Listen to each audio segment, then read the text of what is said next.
Hello friends, welcome again. तो पहले वाले वीडियो में हम लोगों ने 4 इंपॉर्टेंट टर्म को डिस्कस किया था, NSC, BSc, Nifty and Sensex को। तो अब अगला वर्ड हम लोग डिस्कस करने वाले हैं, स्टॉक एक्सचेंज क्या होता है और कहाँ पर है ये, और एग्जैक्टली में इसका यूज़ क्या है। तो स्टॉक एक्सचेंज क्या होगा, जैसे हम लोग नॉर्मली अपने यहाँ पर जो देखते हैं, मंडी होती है सब्जियों की, तो उसमें हम लोग जनरली क्या करते हैं, वहाँ पर बायर होते हैं और सेलर होते हैं। जो किसान होता है अपना जो भी फसल होती है उसको वहाँ पर लेके आते हैं और कुछ लोग उसको बाय करते हैं, फिर उसको दाम बढ़ा के उसको आगे सेल करते हैं। तो सिमिलरली उसी तरीके से वो उसको कह सकते हैं हम, वो एक अनऑर्गेनाइज्ड मार्केट है। सिमिलरली उसी की तरह हमारे पास एक ऑर्गेनाइज्ड मार्केट होता है, उसको बोलते हैं स्टॉक एक्सचेंज। ऑर्गेनाइज्ड मार्केट का मतलब क्या है, थोड़ा डिस्कस करते हैं। तो देखो, स्टॉक एक्सचेंज के अंदर कौन होते हैं, कौन बाय और सेल करते हैं? तो स्टॉक ब्रोकर होंगे, ट्रेडर होंगे, इन्वेस्टर्स होंगे। वो अपना यहाँ पर सिक्योरिटीज को बाय करेंगे और सेल करेंगे। सिक्योरिटीज यानी कि शेयर्स को, बॉन्ड्स को, इनको बाय और सेल करेंगे।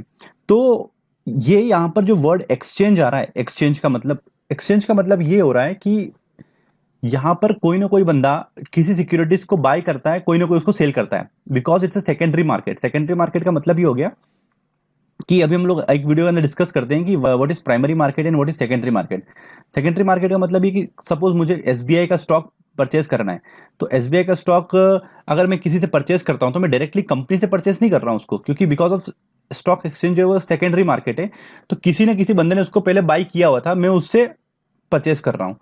मुझे सेलर की डिटेल यहाँ पर पता नहीं चलेगी। मुझे जिस भाव में स्टॉक एसबीआई का भी चल रहा है उस भाव में अगर मुझे खरीदना है तो कोई ना कोई उसका सेलर अवेलेबल होता है। तो यहाँ पर जो होता है स्टॉक एक्सचेंज के अंदर, इसको ऑर्गेनाइज्ड मार्केट इसलिए कहा जा रहा है क्योंकि यहाँ पर हमारे पास बायर और सेलर की लिक्विडिटी काफी अच्छी है।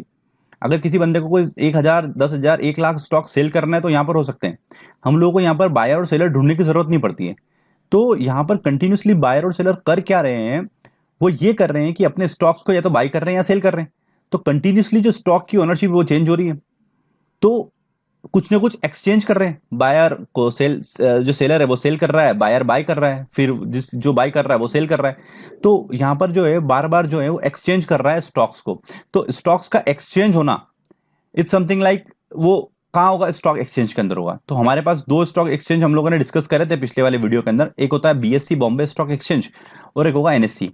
तो एक्सचेंज किसका हो रहा है यहाँ पर? शेयर्स का हो रहा है, बॉन्ड का हो रहा है और सिक्योरिटीज का हो रहा है।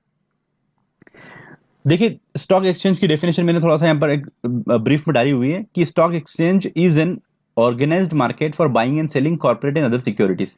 एक ऑर्गेनाइज्ड मार्केट है बस, जिसके कुछ प्रिंसिपल्स होते हैं कि यहाँ पर लिक्विडिटी मिल जाती है हम लोगों को, और भी कुछ ऑर्गेनाइज मतलब इसके अंदर चीजें हो सकती है। तो देखते हैं, हमारे पास दो फेमस स्टॉक एक्सचेंज अवेलेबल है, बीएससी और एनएससी। हम लोग ऑलरेडी डिस्कस कर चुके हैं। अब ये दो ही क्यों फेमस है, इसका कोई कारण नहीं है कि दो फेमस क्यों हैं, क्योंकि जहां तक मुझे लगता है इसके फेमस होने का कारण ये है कि देखिए, इसमें लिक्विडिटी का इशू नहीं है। अगर मुझे कोई स्टॉक 10,000, 5,000, 20,000, लाख लाख स्टॉक भी अगर मुझे किसी शेयर के खरीदना है, किसी कंपनी का खरीदना है, तो यहाँ पर मुझे लिक्विडिटी का कोई इशू नहीं है। बाइंग करते समय भी कोई इशू नहीं है और सेलिंग करते समय भी कोई इशू नहीं है। तो मैक्सिमम जो ट्रेड होती है वो बीएससी और एनएससी में होती है।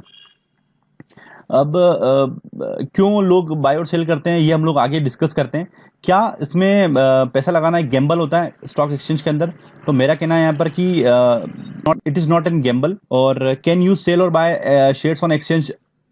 यस, यू कैन बाय और सेल शेयर ऑन एक्सचेंज।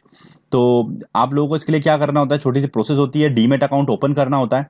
उसके बाद थोड़ा सा एक बार आप उसको देख लेंगे कि कैसे मुझे कोई इक्विटी शेयर्स को बाय करना है या सेल करना है।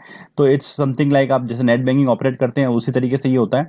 और आपको क्या करना पड़ेगा अगर कोई शेयर को बाय करना है, तो हम लोग आगे डिस्कस करते हैं। डीमेट अकाउंट क्या होता है, उसको कैसे ओपन करा सकते हैं, उसका एग्जैक्टली में वो होता क्या चीज़ है, उसमें क्या अपन कर सकते हैं। तो आई होप कि स्टॉक एक्सचेंज का ये पार्ट आपको समझ में आया होगा। तो अभी जो स्टॉक एक्सचेंज बीएससी है वो बॉम्बे के अंदर है, एनएससी का ऑफिस भी वहीं है। तो हमारे पास दो स्टॉक एक्सचेंज इंपॉर्टेंट है। आगे डिस्कस करते हैं हम लोग कि हम लोग किस तरीके से शेयर्स को बाय कर सकते हैं, डीमेट अकाउंट ओपन कर सकते हैं और डीमेट अकाउंट होता क्या है। ठीक है फ्रेंड्स, थैंक यू। मिलते हैं अगले वीडियो में।